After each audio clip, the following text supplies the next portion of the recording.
It's not whether or not we're going through a global warming period. We're not now. You know, God's still up there. We're now going through a cooling spell. The idea that global warming has stopped, whether by the hand of a deity or some unknown act of nature, is frequently asserted on the internet, and it's popped up quite a bit on my channel. The first thing to do when confronted with any assertion is to ask where it comes from. Neither Inhofe nor any of the three posters cites a source. But a number of people tell me they heard this from James Cook University paleontologist Bob Carter. So what's his source? In April 2006, Carter published this claim in Britain's Sunday Telegraph, and it's been going round the internet ever since. It was even picked up by Fox News. Carter notes that since 1998, average temperatures across the globe have not increased at all, and in fact have dropped ever so slightly. I'm sure that in order to be fair and balanced, Brit Hume immediately went to a real climate scientist to get the reaction of an expert to Carter's claim. So let's do the same. Carter claims his source is the temperature record of the UK's Climate Research Unit from 1998 to 2005. But the CRU doesn't say that the Earth is cooling at all. Quite the opposite. It says its data, compiled jointly with the Hadley Centre under the title HADCRUT, shows continued warming. And the other two bodies that monitor global surface temperatures show even more warming. NOAA's climate monitoring chief, Deke Arndt, told the Associated Press the last 10 years, that's from 1998 to 2008, are the warmest 10-year period of the modern record. Even if you analyse the trend during that 10 years, the trend is actually positive, which means warming. NASA's Goddard Institute for Space Studies says the year 2007 tied for second warmest in the period of instrumental data, behind the record warmth of 2005. Robert Fawcett and David Jones at the National Climate Centre in Australia did an independent study of the data from all three monitoring bodies and confirmed their conclusions. So how come the world's three temperature monitoring organisations and an independent study by experts say the world was warming at a time that Carter says it was cooling? That's actually quite easy to answer. Carter misunderstood how temperature trends are analysed. He simply put a ruler from the highest peak he could find, 1998, and drew a line down to a lower peak, 2005, and from that it would seem fairly clear that temperatures were falling. But if things were that simple, we could draw a line from here to here and show that the Earth was warming up, or from here to here and have it cool down again. Obviously, this isn't how it's done. As I said in my video, Climate Change, Isn't It Natural?, there's a reason for all these peaks and troughs. The Earth is subject to short-term cyclical fluctuations in temperature, and two of the most important are the 11-year solar cycle and what's called the El Niño Southern Oscillation. Both of these phenomena, especially the Pacific Oscillation, affect the global average.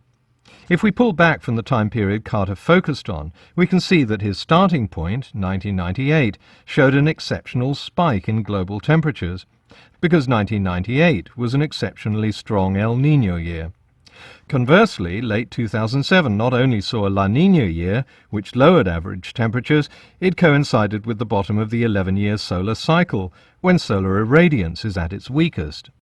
To smooth out these background fluctuations, climate scientists take a moving average of temperatures, usually over a 5 or 10 or 11-year period.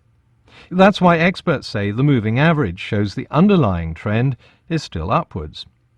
This isn't some devious method to show warming that isn't there. All climatologists, skeptics and proponents alike, use this method. It also flattens out peaks that might otherwise exaggerate the extent of warming, so it works both ways. And it's used in other fields of science too. If Carter had submitted his hypothesis to a respected scientific journal, his mistakes would have been spotted during peer review. It'll be interesting to see how many people post messages saying the world must be cooling now because there was record snowfall in the eastern United States in February. But of course the eastern US is not the world, which is why it's called global warming. When temperatures all over the world are averaged out, figures for 2009 show another increase.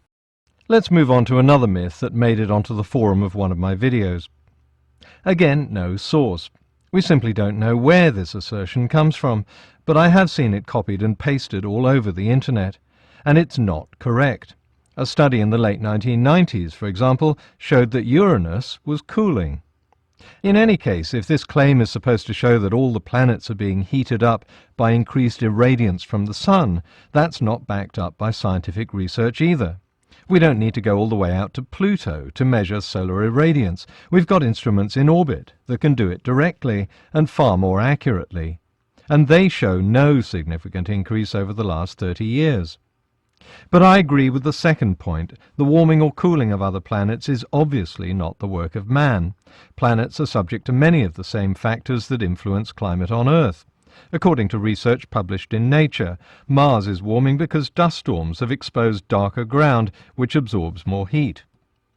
Finally, this myth, also posted on my channel, is an interesting exercise in how to track down, or how some people don't bother to track down, the source of a claim. Fortunately, NoGov has done something rare and given us a source, so we can have some fun and track this myth down. It comes from a blog by someone called Michael Andrews, who makes some astonishing claims. He says NASA's Goddard Space Flight Center has produced a new study concluding that the sun is responsible for recent climate change. Evidence for climate changes based on solar radiation, the study apparently tells us, can be traced back as far as the Industrial Revolution. In other words, while every other major scientific body agrees with the conclusion that carbon dioxide is responsible for recent warming, NASA's Goddard Space Flight Center seems to be saying it's the sun. Why wasn't this headline news around the world? Andrews gives us a link to the study, this time calling it a research report. Well, actually, the link doesn't go to a study or a research report, but to an article on another blog called Science Daily. But that does lead us to the original source, a NASA article written by someone called Rani Gran, and here it is. Now we can start to unravel the myth. The first thing we can see is that this isn't a study or a research report at all. Rani Gran is a multimedia producer with NASA's Public Relations Department, and she doesn't write scientific studies or research reports. This is a publicity piece summarizing what we already know about the role of the sun in past climate. There's nothing new in this at all, which is why it sat on the internet for a year without getting much attention. It's not saying that climate change based on solar radiation can be traced back to the Industrial Revolution. Gran says the opposite, that since the Industrial Revolution, new forces have begun to exert significant influence on Earth's climate. And she quotes climatologists at Goddard who explain that these new influences are greenhouse gases. Anyone who's watched my videos on climate change will know that this kind of distortion and outright fabrication is so common it's just not shocking anymore, it's not even interesting. We've come to expect it. What is interesting is that so many people copied and pasted Andrew's story onto other blogs without bothering to look at the alleged study itself. Then more people read the blogs and didn't bother to check the source either. Casting scepticism aside, they were quite willing to believe that one of the foremost climate institutes in the world was now blaming the sun for recent warming. So although I encourage people to post these myths on my channel, I'm more than happy to follow them to their source and debunk them. You could try checking the source yourself. Find out where the information comes from. Is the source reliable? Does the information you've been given accurately reflect the information from the source? As we've seen recently, even the IPCC can use bad sources.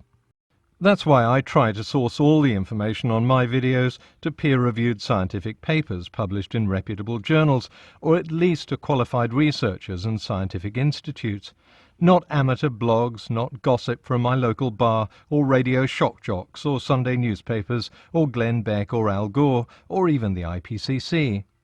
So before you post the next urban myth, please check the information right back through as many blogs as it takes until you come to the original source, and ensure that that source is based on research and not armchair speculation.